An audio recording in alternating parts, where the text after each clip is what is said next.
the thing we need to understand is that in these programs, there's something called the renewable energy credit, which is essentially a megawatt hour of energy from a wind farm or a biomass plant or a small hydro plant would be one renewable energy credit, and that's the currency that is used in order to meet these programs. So you could have a project such as the one here locally, and if it doesn't sell its renewable energy credits to the local utility, it is meeting, it's not meeting like Center for Public Services requirement to meet the RPS standard.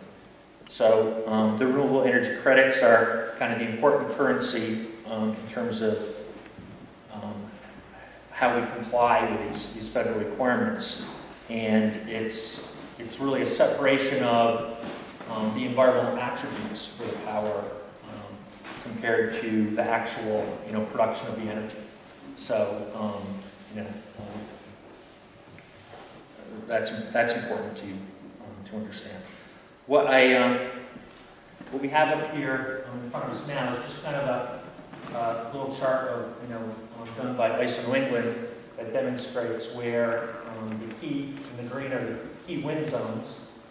It's not kind of surprising, as you can see, Vermont, Green Mountains, the Taconics, and the Berkshires into the White Mountains in New Hampshire. Obviously are where the wind resource is in this region of the country. In addition, offshore, off Maine, off the New England coast, significant wind resource. And you can also see also on here where the electricity demand is, which is in a very different place from where the wind resource is. We have some amount of wind resource in the higher elevations of our ridge tops, but not much electrical load. And that's an interesting relationship to understand.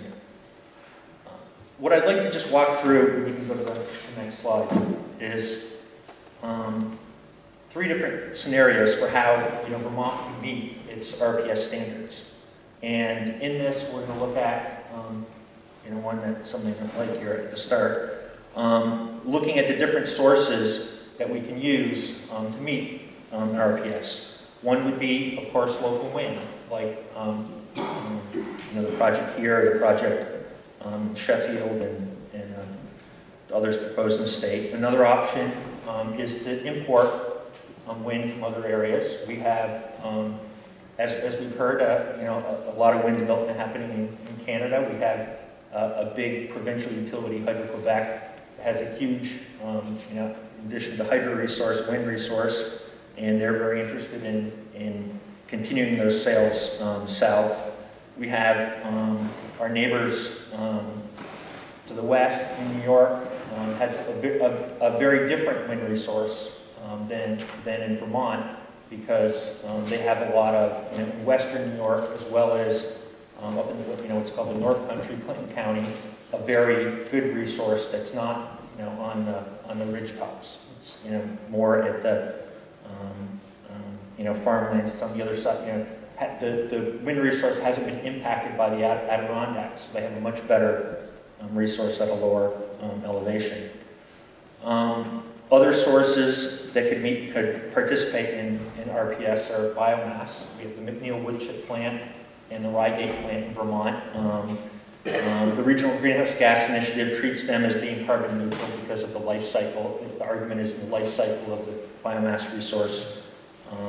There's a negative impact on climate change. And we have certain programs. Our local utility has, to me, one of the most dynamic little biomass projects in the cow power program, which maybe some of us participate, where they're turning methane in the farms into electricity. Other sources that we could talk about are hydro. Now, normally one of the debates about an RPS is whether large hydro is actually renewable and should be included. There's also in age. I mean, part of the RPS is to to stimulate new development. So, new resources versus old resources are sometimes treated differently. And, solar is an option.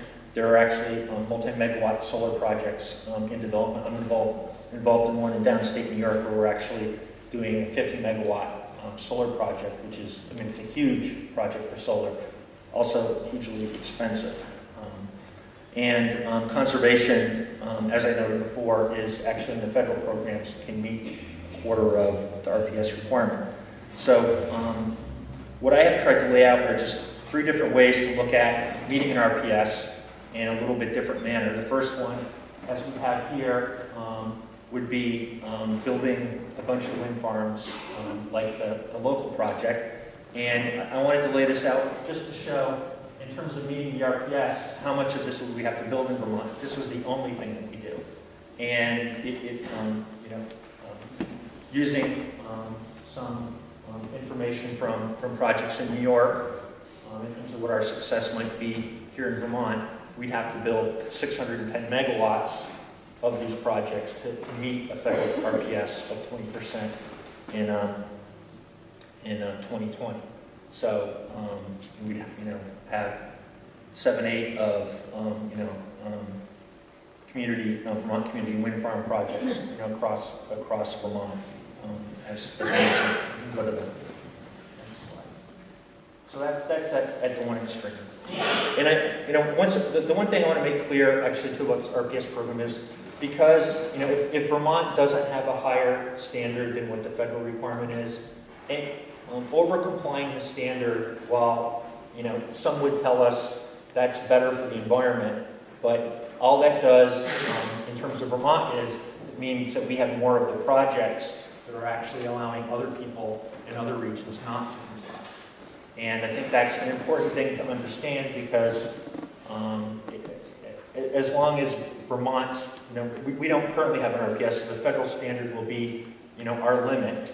And, a lot of people that talk about, whether it's 600 megawatts of wind or 1,000 megawatts in Vermont, and how it's better for the environment. We've got to remember that just like, the cap and trade program, that if we over-comply, or we allow,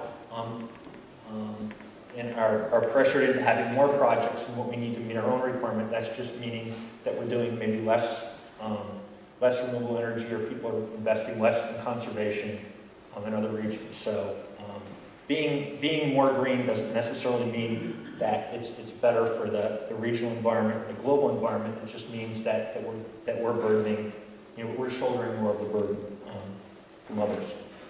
So what I tried to do here is say, well, if we wanted to spread this out a little bit, and we wanted to, maybe there are some sites in Vermont that would be appropriate to have ridgetop wind turbines, or maybe there's some spaces we can get away from the ridgetops, which doesn't look too promising here in Vermont.